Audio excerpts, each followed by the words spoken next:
I have stood in a great many rooms since, but I have never again stood in one so certain of itself as the threshold chamber on the day they decided we should die.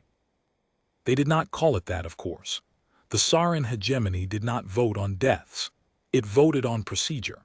It voted on access, on lane allocation, on the seeding and unseeding of worlds, and it did all of this with the unhurried calm of a body that had never in its long memory been wrong about anything that mattered. The chamber was built to broadcast that calm. It was a wide bowl of pale stone and brushed metal, tier rising above tier, each ring of seats set back and up from the one below, until the highest counselors sat half in shadow near the dome and looked down on the floor as one looks down a well. Daylight came through that dome in long, clean shafts. The Sarin liked daylight in their halls. They believed it made deception difficult, and they were the sort of people who had never had to deceive anyone, because they had never wanted anything they could not simply take by vote. I was 31 years a man and 4 years an envoy when I stood on the speaking floor of that chamber and watched them unseat my world. I want to set down what it was actually like, because the records that came later made it grander and crueler than it was, and the truth is worse for being so ordinary. There were no drawn weapons. No one screamed. The Sarin presiding officer, a tall, narrow elder of their kind with the gray, banded skin of the old families, and a voice like water moving under ice, read the motion in the flat tone you would use for a shipping schedule. The motion was to remove the human seat from the threshold, and to suspend Earth standing in the lanes pending a review that everyone in the room understood would never come. You have to understand what the lanes were to feel the weight of it. The hegemony did not own the stars between the stars, but it owned the only fast way through them. Scattered across the settled galaxy ran a web of corridors, old structures, older than the Sarin themselves, threaded through the dark by hands no living species could name. Inside a lane, a ship crossed in days what would otherwise take a lifetime. Outside the lanes you crawled. Outside the lanes, a colony was a stone dropped down a dry well, and the rope that might have drawn it back up was a thing the hegemony alone controlled.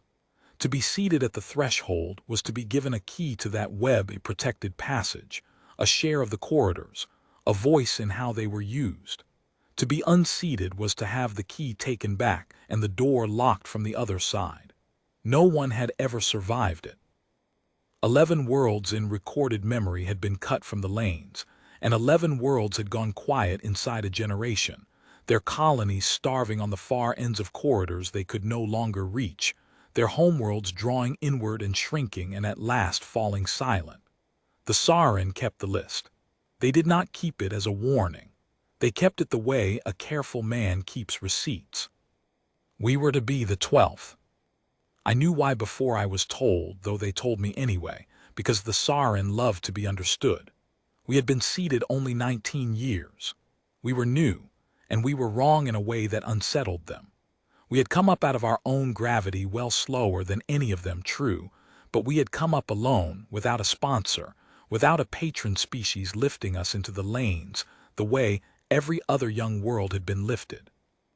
We had found a lane mouth at the edge of our system, and we had not waited for permission to use it. To the Sarin, this was not enterprise.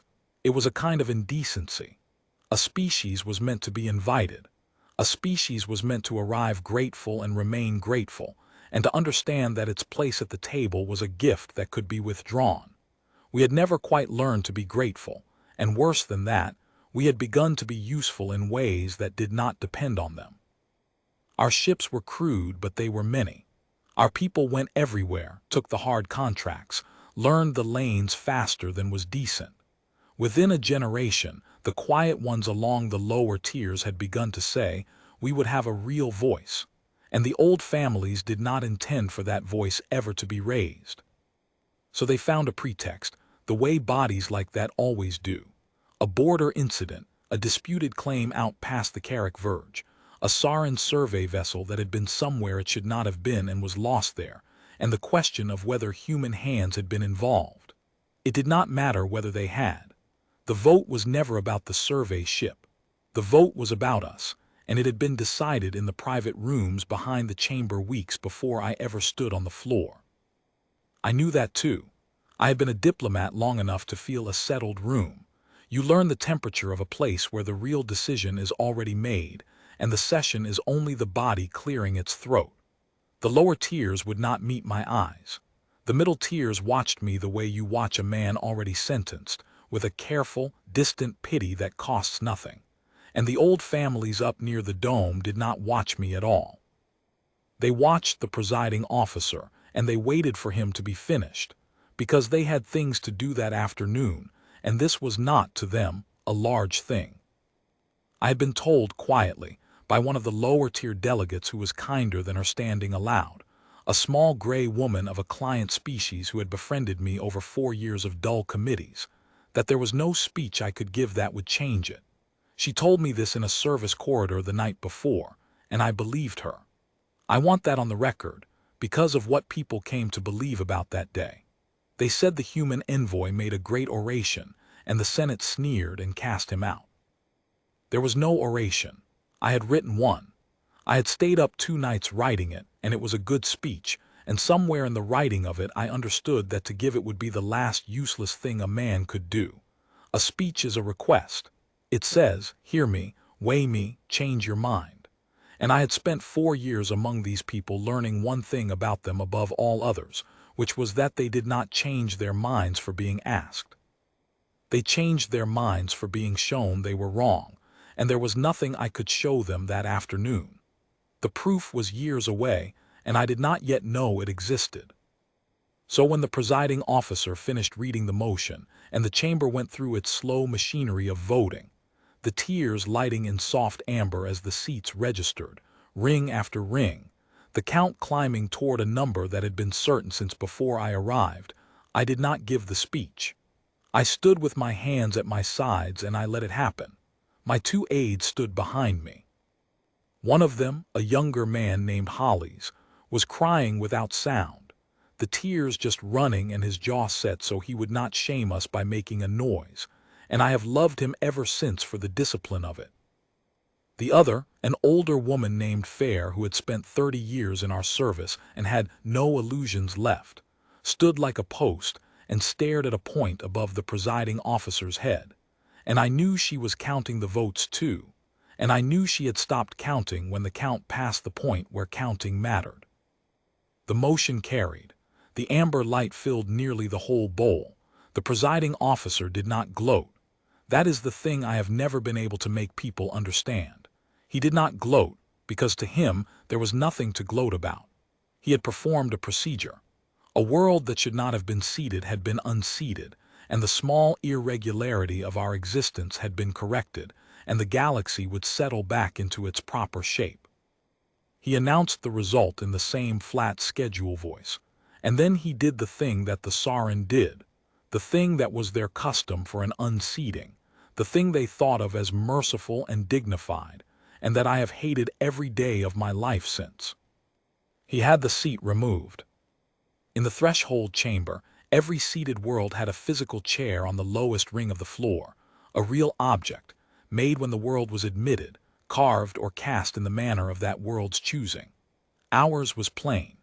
We had been new and poor and proud, and we had made it of simple gray metal with no ornament, and I had been embarrassed by its plainness when we were admitted, and I had come, over 4 years, to love it for the same reason. When a world was unseated, the seat was not destroyed. That would have been crude. It was carried out.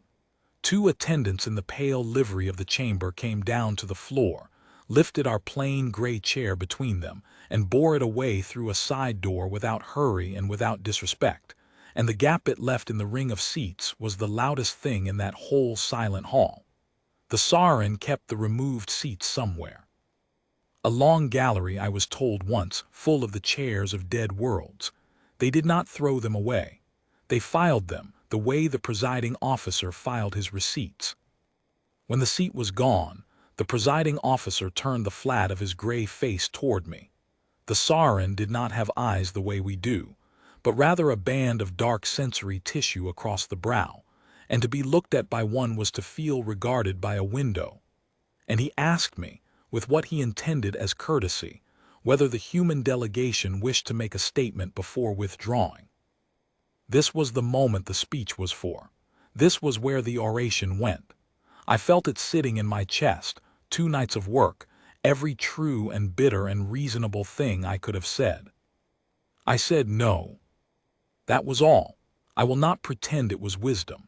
Half of it was that I did not trust my voice to carry the speech without breaking, and a man who breaks in that room has handed them one more small confirmation that he was never worthy of the seat.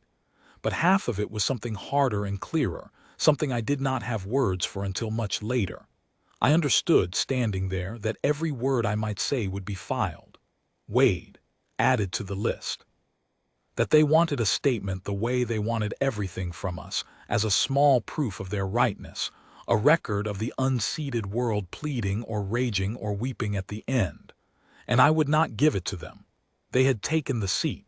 They would not also take the speech. So I said no, and I turned, and the three of us walked up the long aisle toward the great doors with the daylight pouring down through the dome behind us, and we did not look back at the empty place in the ring, and we did not hurry, and we made no sound. Hollis had stopped crying. Whatever he had seen in my face had steadied him. Fair walked on my left like a post that had decided to march. The lower tiers watched us go. The small gray woman who had warned me in the corridor stood as we passed her ring, stood up, which was a thing of some risk for her, a gesture her own standing did not permit, and she did not say anything either, but she stood, and I have never forgotten that she stood.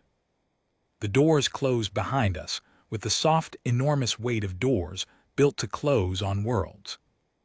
And that, the records say, was the end of humanity in the threshold, the unseated 12th. The slow well, the dry rope, the quiet that always came. They were not wrong about the quiet. The quiet came. It is only that they had never been on the other side of one of their own doors, and they did not know what a silenced world does in the dark when it has decided not to die. I will not lie to you about the early years, because the men and women who lived them deserve better than a clean story. It nearly worked. That is the part the proud version leaves out. For the first years after the unseating, the Sarin were exactly right, and we very nearly went the way of the 11 before us. Our colonies were strung out along 3 lanes we no longer had the right to use, and the right was not a paper thing. The hegemony held the lane mouths, the great structures at the corridor ends through which a ship entered the fast dark, and they closed ours. They did not need a fleet to do it. They simply locked the doors, and a lane with a locked mouth is a wall 1,000 years thick. Overnight, our worlds were islands. The mining settlements out past the verge, the agricultural colony on Sefton's world that fed 3 systems, the deep stations that had no soil of their own and lived entirely on what the lanes brought them, all of it cut, all of it suddenly as far from help as the bottom of an ocean is from the air. People died. I want that stated plainly, because the version that traveled later made us sound like we had a plan, and we did not have a plan. We had a catastrophe and a refusal. The deep stations went first, the ones with no way to feed themselves. We lost 2 whole stations and most of a third before we even understood the scale of what had been done to us. Sefton's world, which had been a place of grain and open sky, became a place that sent its grain nowhere and slowly forgot what abundance had been for. The mining settlements, cut from the markets that gave their ore worth, sat on mountains of metal that no one would ever come to buy. We had ships, but a ship without a lane is a stone, and the crawl between stars at sublight is measured in human lifetimes. For the first time in our short time among the stars, the size of the galaxy became real to us. Not a thing on a chart, but a thing in the body, a distance you could feel pressing on your chest. I was no longer an envoy to anyone. There was no one to be an envoy to. I went home, a year and a half it took me, by the slow ways, hopping the few short uncontrolled hops we still had and crawling the rest, and I found a government that had aged a decade in the time I had been gone. Men and women I had known who now flinched at the lane reports the way you flinch at a doctor's face. We held meetings about rationing. We held meetings about which colonies could be reached and which had already passed beyond reaching. We held a meeting, I remember, about whether to send a delegation back to the threshold to ask for terms, to go back through the door, to plead the review the Sarin had pretended to promise, to grovel for a receding on any conditions at all.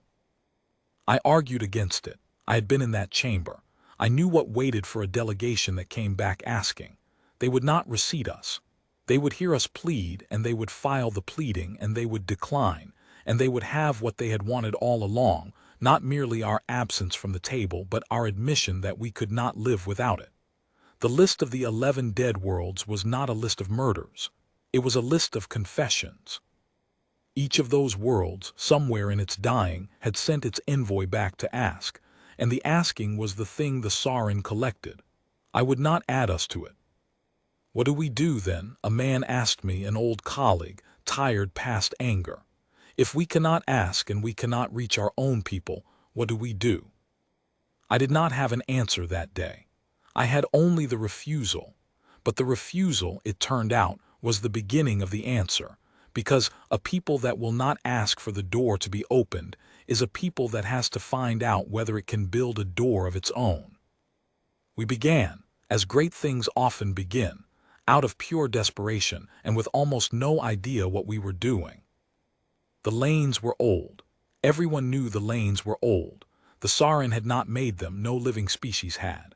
The corridors and their mouths were inheritance, found and seized and guarded, a fortune no one in the galaxy could any longer explain. The hegemony's entire power rested on a structure it did not understand and could not have built. This had never troubled them.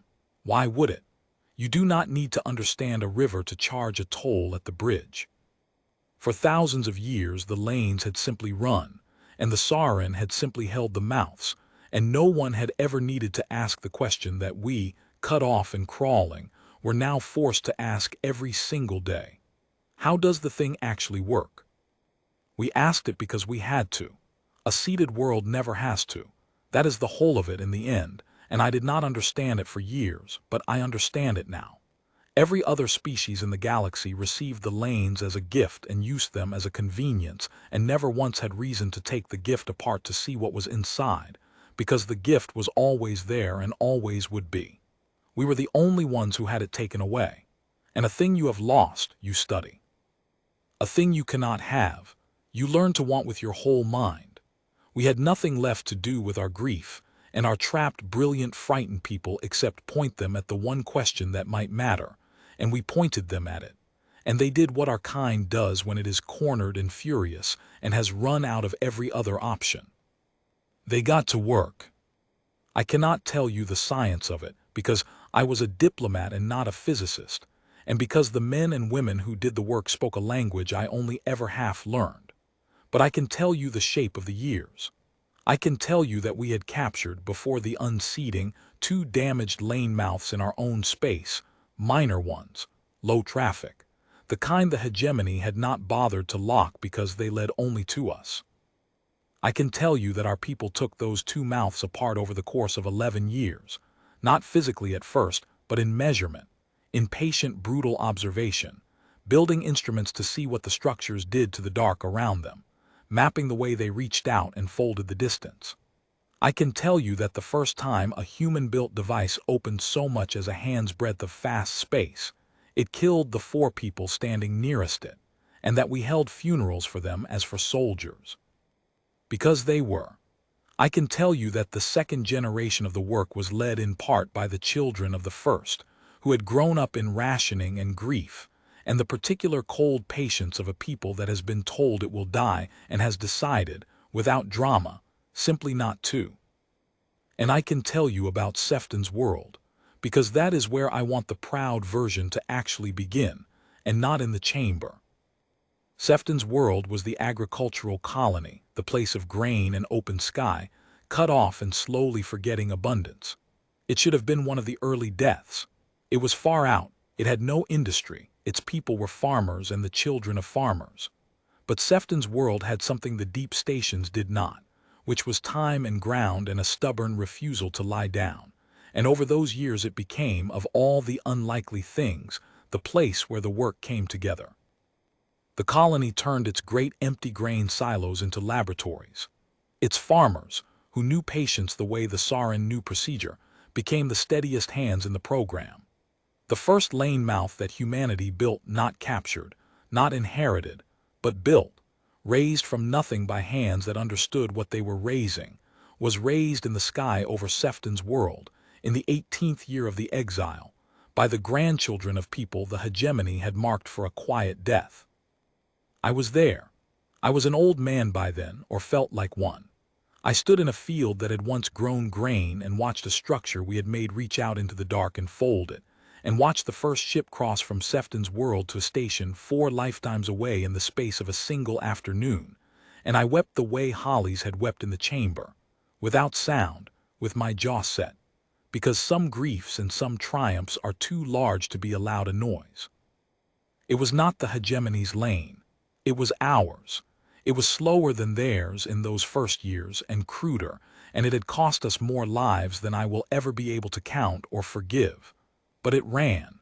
And the thing about a door you have built yourself is that no one else holds the key. We did not announce it. That was a decision we made carefully, and I was part of making it, and it is the second best decision of my life. We did not send word to the threshold that the unseated 12th had learned to make lanes. We did not crow. We did not, God help us, send a delegation to inform them, because to inform them would have been a kind of asking, look what we have done, see us, weigh us, and we had unlearned asking entirely by then. Instead, we did the quiet thing. We built. One mouth, then two, then a network, knitting our scattered islands back into a country, reaching out along corridors of our own making to worlds the hegemony had never bothered with because the hegemony's lanes did not happen to run there. We grew in the dark, in the places they had locked us into, and we grew precisely because they had locked us, because a people forced to map every meter of its own road comes to know that road better than any people that was handed one already paved. And here is the part that even now I can hardly believe was luck and not justice, though I know it was only luck wearing justice's coat. The hegemony's lanes began to fail. Not all at once. Nothing in this story was all at once, but the corridors the Sarin held, the inheritance, the river they had charged tolls on for 10,000 years without ever once asking how it flowed, those corridors were old, and old things end. They had always been ending slowly, imperceptibly, a corridor dimming here over a century, a mouth growing unstable there over a generation. For 10,000 years it had not mattered, because the failures were slower than memory, and the Sarin had a great many lanes and lost them one at a time across spans of history no single life could see. But the failures were accelerating, the way the failures of a great old machine accelerate near the end, each lost corridor throwing more traffic onto the rest, each overburdened lane wearing faster, and the Sarin could no more repair a failing lane than a man can repair the sunrise, because they had never once in 10,000 years needed to learn how. They had charged the toll. They had never built the bridge. And now the bridges were going, one and then another and then a span of them in a single bad decade, and the hegemony that ruled the galaxy by holding the only fast roads found itself, slowly and then not slowly, holding fewer roads every year and with no idea on the whole of its gray old skin how to make a single new one. We knew before they did. We had been studying lanes for a generation by then, studying them the way only the cut-off and the desperate ever study anything, and we read the sickness in the old corridors long before the Sarin admitted it to themselves. We watched their network thin. We watched the traffic crowd onto the surviving lanes and wear them faster. We watched, with the strange flat patience that exile had taught us, the slow inversion of the whole galactic order, the masters of the only roads, running out of road, while the world they had locked away in the dark built more road every year and told no one. There came a day, I was very old by then, and had thought my work was done, when the people who had inherited the program from the people who had inherited it from me came to me with charts, and showed me the two networks laid over each other, theirs shrinking and ours growing, and showed me the place where the lines crossed. The place where, if nothing changed, The hegemony's commerce would within a few years be unable to move at all on its own dying corridors, while ours ran clean and growing and reached, by then, very nearly everywhere that mattered. And one of them, a young woman, a grandchild of Sefton's world, with that colony's farmer patience in her and none of its grief, because she had been born after the worst of it, looked at the charts and then looked at me and asked the question that her whole generation had earned the right to ask. She said, "Do we tell them?" I looked at the lines crossing on the chart. I thought about the plain gray seat carried out through a side door without hurry and without disrespect. I thought about the presiding officer's flat schedule voice, and the list of the 11 dead worlds filed somewhere like receipts, and the 12th entry he had been so certain he was writing. I thought about how I had said no, and turned, and walked up the long aisle into the daylight and out through the doors that close on worlds. And I said, "No, we don't tell them, we let them ask." It took 4 more years for them to ask, and they did not ask the way I had once been afraid we would ask. They asked the way the powerful always ask, which is to say they did not phrase it as a question at all. A message came through to us, through one of our own lane mouths, which should tell you everything, because the Sarin could no longer reliably reach us by any road of their own. It was a summons. It was phrased as a summons. The threshold Senate of the Sarin hegemony, in light of certain developments and in the spirit of the galaxy's long stability, invited the human authorities to send a representative to the chamber to discuss the regularization of human lane activity and the question of Earth's standing. The regularization of human lane activity. I read that line several times.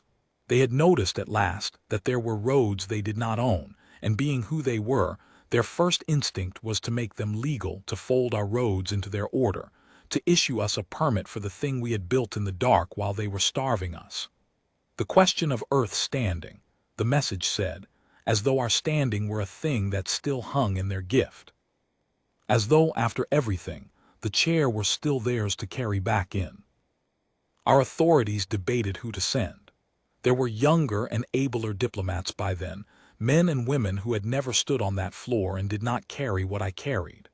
But the council decided in the end that it should be me, and I understood why, and I did not refuse, though I was old enough that the journey was a real risk to my body.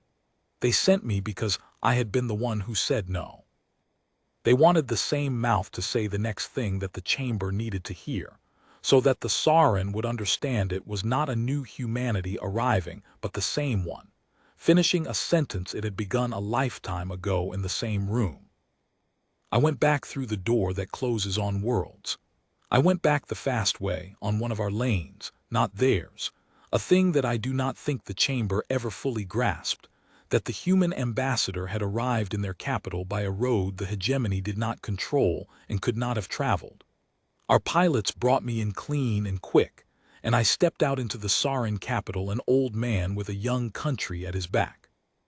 And they took me to the threshold, and the great doors opened, and I walked down the long aisle into the daylight pouring through the dome, and I will tell you exactly what I felt, because it was not triumph. It was the cold, steady thing that triumph turns into when you have paid too much for it. I felt the empty stations. I felt the 2 nights I spent writing a speech I never gave. I felt the 4 people the first device killed, and the funerals we held for them as for soldiers. I felt the small gray woman who had stood up at risk to herself as we were carried out, and who had not lived to see this, because client species do not live as long as the old families, and the exile had been long. I carried all of them down that aisle with me, and I set my feet down one at a time on the same pale stone, and I did not hurry. The chamber had changed and had not. The tiers rose as before, ring above ring into shadow near the dome. The daylight fell in the same long, clean shafts, but the chamber was not full the way it had been on the day of the vote, and a man who has learned to read a settled room could read this one too. There were gaps in the tiers now, not the dramatic emptiness of a hall abandoned, but the quiet thinning of a body that has lost members it can no longer reach. Worlds that had been seated were not present, not because they were unseated, but because their lanes had failed and they simply could not get here anymore, marooned on the far side of dying corridors, their voices gone from the threshold not by vote but by distance. The hegemony was being unseated, one world at a time, by the slow failure of its own inheritance, and it did not even have the dignity of a procedure for it. The seats were still there. Only the worlds could not come. And there was a new thing on the floor, and when I saw it I understood that some part of them already knew exactly why I had come, whatever the message had pretended. They had brought our seat back. The plain gray chair stood on the lowest ring, in the gap where it had been carried out a lifetime ago, returned from whatever long gallery of dead worlds' chairs they had filed it in. They had set it back in its place, and I knew it was meant as a gift, as a grace, as the opening offer of the discussion they wished to have. See, we have already begun to make it right. Only sit, only be seated again, only let us regularize you and fold you back into the order, and we will all forget the unpleasantness. The chair was clean. Someone had cleaned it. They had taken it down from its shelf and wiped the dust of a generation off the plain gray metal and carried it back in and set it in the ring.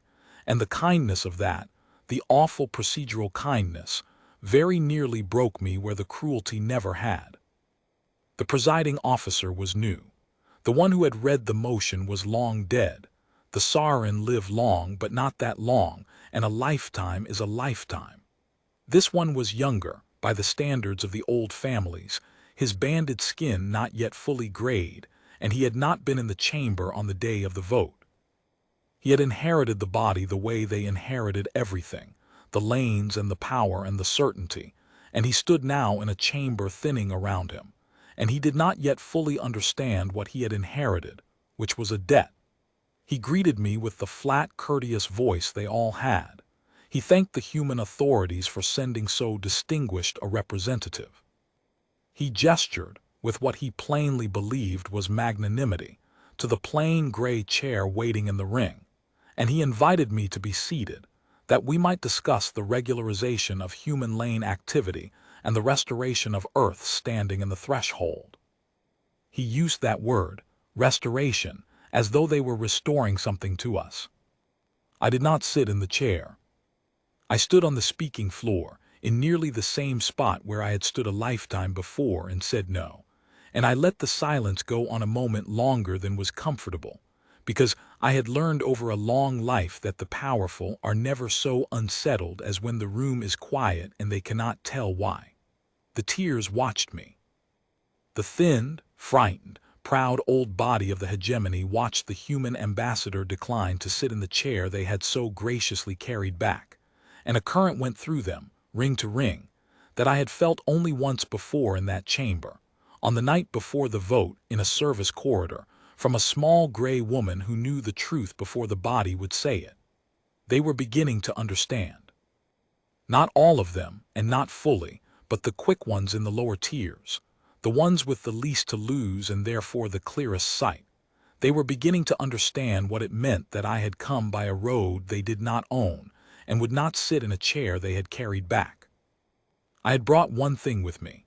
I took it out and I crossed to the great table at the center of the floor, the threshold table, the old slab of pale stone where the formal instruments of the body were laid, and I set it down on the stone where every counselor in the bowl could see it. It was a chart, a single chart printed plainly, the way we did things, with no ornament, because we had been new and poor and proud once and had stayed proud after we stopped being poor. It showed the two networks. It showed the hegemony's lanes, the inheritance, thinning and failing and crowding, the corridors going dark one after another with the dates of their failures marked in small, honest type. And it showed ours, the roads we had built in the dark out of grief and refusal and the patience of farmers, growing and clean and reaching by then very nearly everywhere that mattered, including. And this was the thing, this was the whole of it, this was why I had set it on the stone, including the corridors that the hegemony's own commerce now had no other way to travel. The lines crossed on the chart. They had crossed years before. I had simply waited, as I had told the young woman from Sefton's world we would wait, for them to ask. The presiding officer looked at the chart. He was new and he was not stupid. None of them were stupid. That was never their failing. Their failing was that they had never once had to learn the thing the chart showed. He looked at it, and I watched the understanding move across the band of dark tissue at his brow the way weather moves across a sky, and I watched him reach, with real effort, for the frame that would let him keep his footing. The frame in which this was still a negotiation, still a discussion of regularization, still a meeting between a power and a permit seeker. He found the frame. I will give him that. He gathered himself, and he spoke in the flat, courteous voice, and he asked the question that the whole thinning chamber was leaning forward to hear, the question that a lifetime had been built to answer. He asked me what humanity wanted. He laid it out for me generously the way you lay out a menu for a guest, receding, of course, full restoration to the threshold, the chair returned, the standing restored, a voice in the body. Lane rights naturally, formalized at last, our activity regularized and made legal under hegemony law. Reparations, even he went that far, and I think it cost the old family something to let him, some accounting for the regrettable severity of the original measure, some acknowledgement of the suffering of the exile years. He laid it all out, the whole long table of things we might want, the things 11 dead worlds had died wanting, the things a lifetime ago I had been so afraid we would one day come crawling back to beg for. He laid them out, and he asked me which of them humanity wished to claim. And I understood, standing there, that this was the same moment as before. This was the chamber asking the unseated world for its statement. This was the body, even now, even thinned and failing and afraid, reaching out of habit for the thing it had always collected, the proof of its own centrality, the confession that we needed what it held. They could not help it. It was the only shape they knew. Even offering us everything, they were still asking us to want it from them. I thought about the speech I had written a lifetime ago and never given. I thought about how a speech is a request. And I thought about the plain gray chair, cleaned of its generation of dust, waiting in the ring for me to sit down and be, once more, a thing that the hegemony graciously permitted to exist. I said we came to decline. The presiding officer did not understand at first. I watched him try to fit the words into the frame he had found and fail and try again. Decline what? His posture asked, though his courteous mouth said nothing.